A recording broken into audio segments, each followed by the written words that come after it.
রাস্তায় বেরিয়ে পড়েছি কালীগঞ্জ বিধানসভার জন্য। কলকাতা থেকে নদিয়ার রাস্তায় আমি আমাদের মাননীয় সাংসদ ঈশা খান চৌধুরীর সাথে ভাবলাম আমরা যখন রাস্তায় আছি আমি এই অপরচুনিটি নিই আমাদের ঈশাদাকে একটা প্রশ্ন জিজ্ঞেস করতে, যেটা আমি শিওর যে আমরা সবাই আমাদের সাংসদের সাথে কথা বলতে চাই। আমাদের এখানে তৃণমূল আর বিজেপি একটা পোলারাইজ সিচুয়েশন ক্রিয়েট করছে। বাইপোলার মানে তৃণমূলও চায় শুধু বিজেপি থাকুক, বিজেপিও চায় শুধু তৃণমূল থাকুক।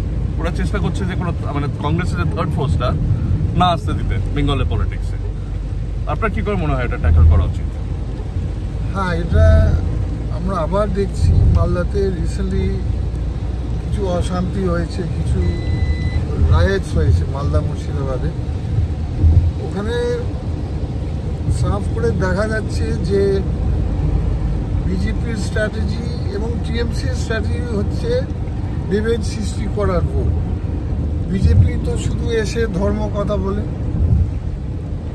আর খুব আমরা দুঃখ যে কোনো যখন উন্নয়নের সমস্যা হয়, যেমন আমাদের প্রত্যেক বছর মালদা মুর্শিদাবাদে আমাদের তো গঙ্গা ভাঙন হয়, ওই সময় কোনো বিজেপি, কোনো বড় তৃণমূল টিম, কোনো ন্যাশনাল টিম বিজেপি দেখা যায় না।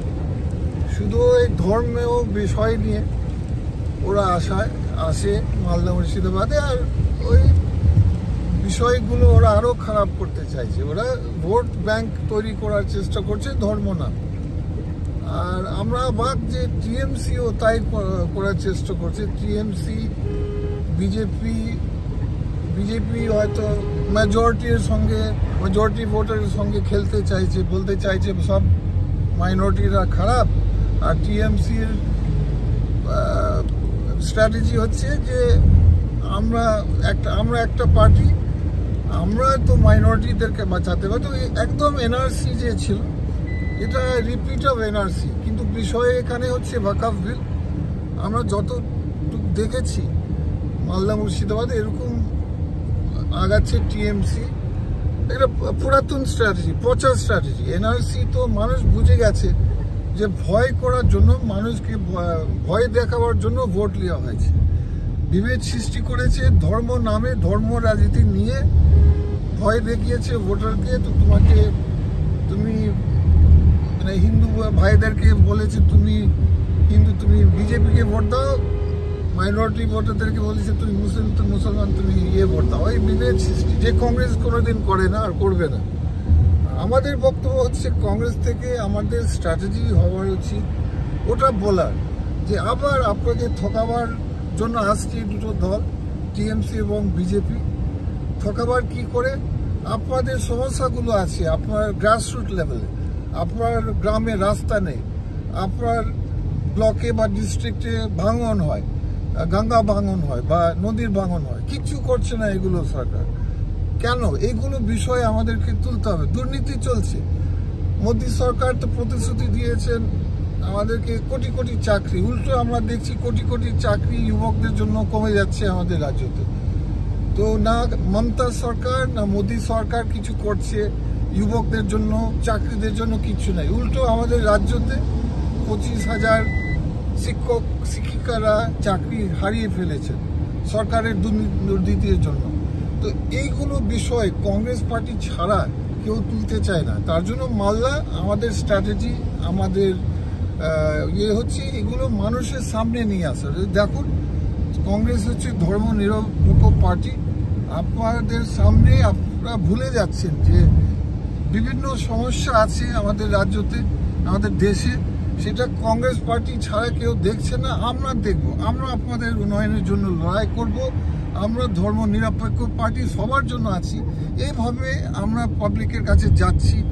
আমরা ওদেরকে মানে সজাগ করছি ওদেরকে যে তোমরা অ্যালার্ট হয়ে যাও। কারণ এই পুরাতন জিনিস, পচা জিনিস, যেমন এনআরসির সময় ওই বিভেদ করার ধর্ম নাম আমরা কোনোদিন মানে মানতে পারি না। আমরা সবার ভোট চাই, আমরা সবাই মিলিয়ে আগাবো। এটা আমাদের কংগ্রেসের স্ট্র্যাটেজি মালদাতে। মানে আমাদের একটা বড় প্ল্যান, বড় ইম্পর্টেন্ট মেইন পয়েন্ট আমাদের। আপনার জেতার পর, সাংসদ হওয়ার পর মালদা জেলায় আমি আমার কলিগরা, আমাদের পার্টির মধ্যে বন্ধুদের সাথে যখন কথা বলি, অনেক নতুন ইনিশিয়েটিভ শুনছি। অনেকে আমার বলছে অবজারভার হয়েছে অমুক ব্লকের। তো এই ইনিশিয়েটিভগুলো কি, সাংগঠনিকভাবে কিভাবে মালদা জেলায় নতুন ইনিশিয়েটিভ হচ্ছে?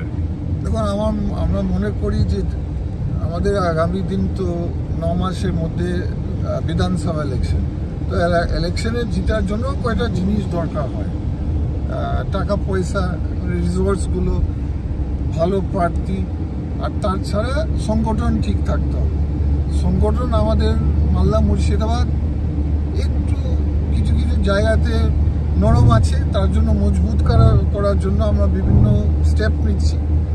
একটা হচ্ছে অনেক সময় পিসিসি বা আমাদের ডিসিসি, ডিস্ট্রিক্ট লেভেল নির্দেশ দেওয়া হয়, আমরা দেয় নির্দেশ, কিন্তু হয়তো আমরা দেখে গেলাম যে অঞ্চল লেভেলে ওই নির্দেশ পূরণ হলো না।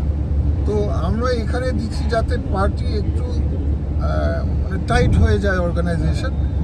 আমরা এখন ব্লকে দিয়েছি, মালদাতে আমাদের 15 ব্লক আছে, 2টো মিউনিসিপ্যালিটি, প্রায় 10টা অবজারভার, 10-11টা অবজারভার আমরা রেখেছি। অবজারভারদের কাজ হচ্ছে রাজনীতি করার নয়, সেই কাজটা ব্লক প্রেসিডেন্ট, অঞ্চল প্রেসিডেন্টের কাছে থাকছে।